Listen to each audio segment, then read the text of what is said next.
Good morning everyone, Priyanka ব্লগসের একটা নতুন ব্লগে আপনাদের সবাইকে স্বাগত জানাচ্ছি। আমি প্রিয়াঙ্কা, আশা করছি আপনারা সবাই ভালো আছেন, আমরাও ভালো আছি। আজ কিন্তু আমি সকাল সকাল ঘুম থেকে উঠে পড়েছি। এই ধরুন এখন হয়তো বা 6:30 বাজে। ঘুম থেকে আমি 6টার দিকে উঠেছি, তারপর হাতের কিছু কাজ ছিল সেগুলো সেরে ছাদে উঠতে উঠতে 6:30 বেজে গেছে। আর এই যে দেখুন চারপাশটা কি মিষ্টি লাগছে দেখতে। ছাদে কিন্তু বেশ মিষ্টি একটা হাওয়া আর চারপাশটা নরম একটা রোদ, সব মিলিয়ে ভীষণই ভালো একটা পরিবেশ, খুব মিষ্টি একটা পরিবেশ। আর এই সময়টা সত্যি কথা বলতে পুরোটাই আমার একার নিজস্ব। সারাদিন যতই ক্লান্তি থাকুক, যতই মন খারাপ থাকুক, যতই মনের ভেতরে অশান্তি থাকুক না কেন, সব কিছু এই সময়টা আমি এক নিমেষে ভুলে যাই।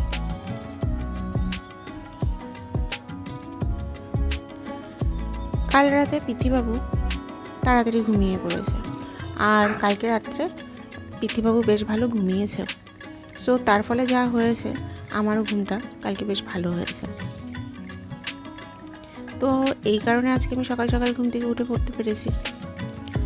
এখন যেটা হয়, আমি সেটা দুপুরবেলায় হোক আর রাতেই হোক, দুপুরবেলাটা আমার এমনিতেই খেতে খেতে, দুপুরের খাবার খেতে খেতে আমার 5টা বেজে যায়, কারণ পিথিবাবুকে না ঘুম পাড়িয়ে না খেতে পারি না।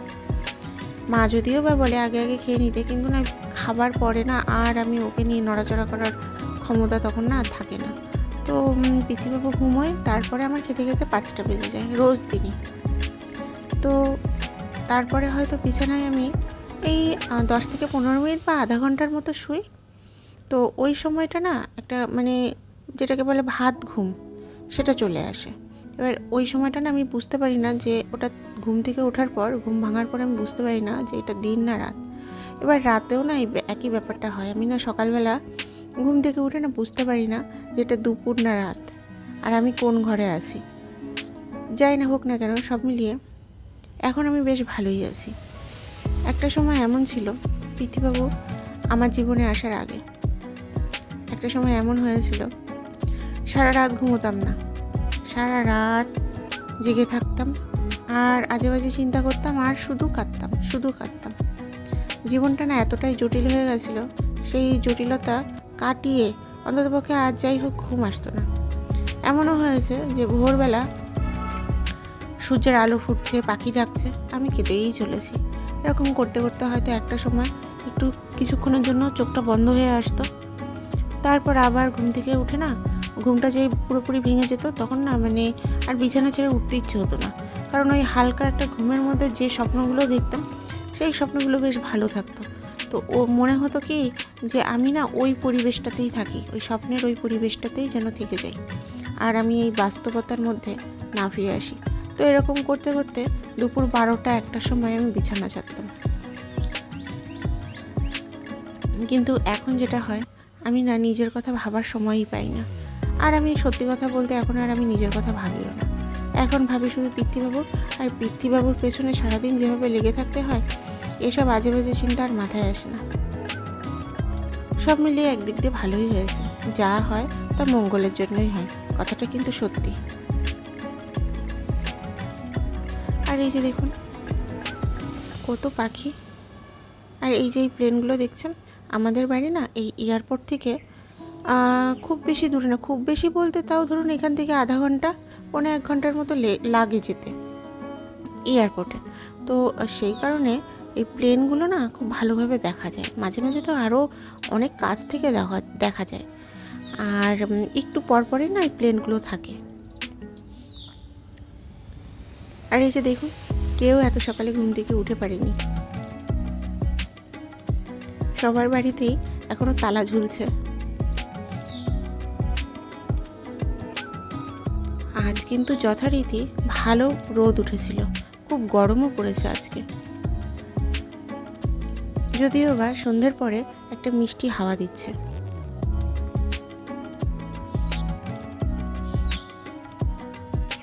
আর এই যে পাখিগুলো দেখুন, এগুলোর না গান শুনতে বেশ ভালোই লাগে সকালবেলা।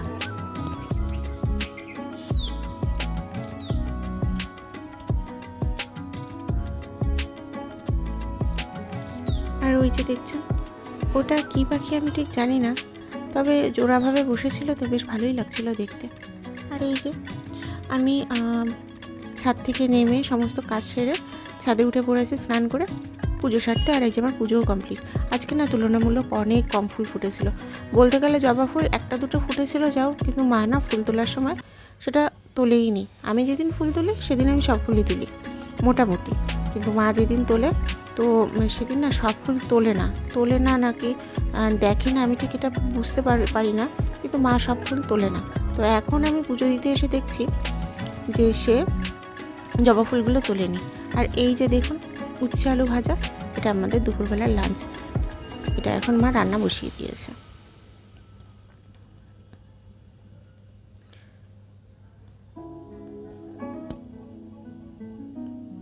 এই উচ্ছে আলু ভাজাটা কিন্তু খেতে বেশ লাগে। আর এই যে এখন এটা হবে ডিমের কারি। এই যে এটা সাদা তেল, এর ভেতরে সামান্য পরিমাণে লবণ দিয়ে দিয়েছে যাতে ডিমগুলো ছেড়ে দিলে ডিমগুলো ভাজার সময় না ফোটে। মাঝে মাঝে না এই ডিমগুলো না ফুটে ওঠে, তো ওই তেলটা দিয়ে দিলে গরম তেলের মধ্যে হালকা লবণ দিয়ে দিলে না এই ফোটাফুটি জিনিসটা আর থাকে না। আর এই যে হলুদ দিয়ে দিল, এখন এগুলোকে হালকা করে ভেজে নেবে।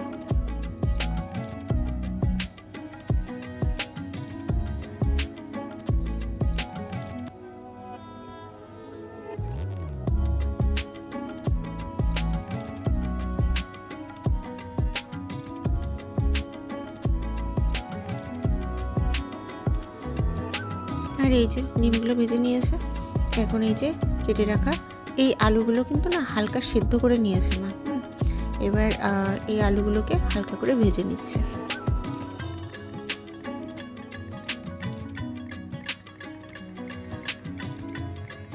আর এই যে বাকি তেলটার মধ্যে আলু ভেজে তুলে নিয়েছে, তারপর যে বাকি তেলটা ছিল তার মধ্যে সাদা জিরে ফোড়ন দিয়ে দিল, আর এবার দিয়ে দিল গরম মশলা।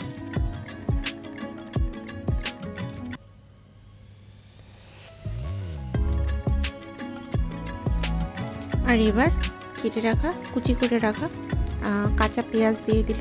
এবার এটাকে একটু লাল লাল করে ভেজে নেবে। আর এবার এই যে মশলাটা দিয়ে দিচ্ছে একসাথে। এখানে হলো শুকনো লঙ্কা বাটা, সাদা জিরে বাটা, আদা বাটা আর সামান্য পরিমাণে রসুন বাটা আছে। এবার এটাকে ভালো করে কষিয়ে নেবে। কষিয়ে নিয়ে যখন এটা থেকে তেল ছেড়ে দেবে তখন এর ভেতরে জল দিয়ে দেবে। ও হ্যাঁ, কষানোর সময় না এর মধ্যে আলুটা অ্যাড করে দেবে, দিয়ে আবার একটু কষাবে। কষানোর পরে এই জল দিয়ে দেবে পরিমাণ মতো, ব্যাস হয়ে গেল। আমাদের এখন যেটা করে গরম মশলা যেটা আছে সেটা গোটা দেয়। আগে যেটা করতো প্রত্যেকটা রান্নার শেষে সেটা চিকেন হোক, মাটন হোক, ডিমের কারি হোক বা মাছের ঝোল হোক বা যেটাই হোক না কেন, হালকা না গরম মশলা বেটে দিত। আর এখন আমি মাকে যেটা করতে দেখি, গরম মশলাটা বেটে দেয় না, এরকম গোটা দিয়ে দেয়। তার ফলে যেটা হয়, এখন আমার মনে হয় আগের থেকে এখনই খেতে বেশি ভালো লাগে। নাহলে না পরের দিকে না কেমন একটা গরম মশলা না কীরকম একটা বিকট গন্ধ থাকে। আর ওই যে ওটা দেখলেন, ওটা আমার দুপুরবেলাকার লাঞ্চ। উচ্ছে আলু ভাজা, ডিমের কারি আর সাদা ভাত। আর এই যে পিথিবাবু, এটা রাত্রিবেলার ডিনার সেরে এই যে পিথিবাবু এখন খেলছে, কার্টুন দেখছে। আর এই যে দেখুন বিভিন্ন অঙ্গভঙ্গি করছে, ভীষণ দুষ্টু হয়েছে ছেলেটা, কিন্তু একটা জায়গায় স্থিরভাবে থাকে না। এই যে দেখুন অঙ্গভঙ্গিগুলো, এগুলো সব এই কার্টুন দেখে দেখে শিখছে। যদিও বা আমাদের কাছ থেকেও কিছু শেখে, আমরাও কিছুটা এরকম করি মাঝে মাঝে, ওর সাথে ইয়ার্কি ফাজলামি মারি। যাই হোক না কেন, আজকে তাহলে এই পর্যন্তই রাখছি। আপনারা সবাই ভালো থাকবেন, সুস্থ থাকবেন, আর আবার কথা হবে আরেকটি নতুন ব্লগে। আর হ্যাঁ, আমার এই চ্যানেলটিকে কিন্তু আপনারা অবশ্যই সাবস্ক্রাইব করে দেবেন, আর ভিডিওটি ভালো লাগলে অবশ্যই একটি লাইক করে দেবেন। আবার কথা হবে আরেকটি নতুন ব্লগে। ততক্ষণের জন্য টাটা, আর সবাই ভালো থাকবেন আর সুস্থ থাকবেন। টাটা।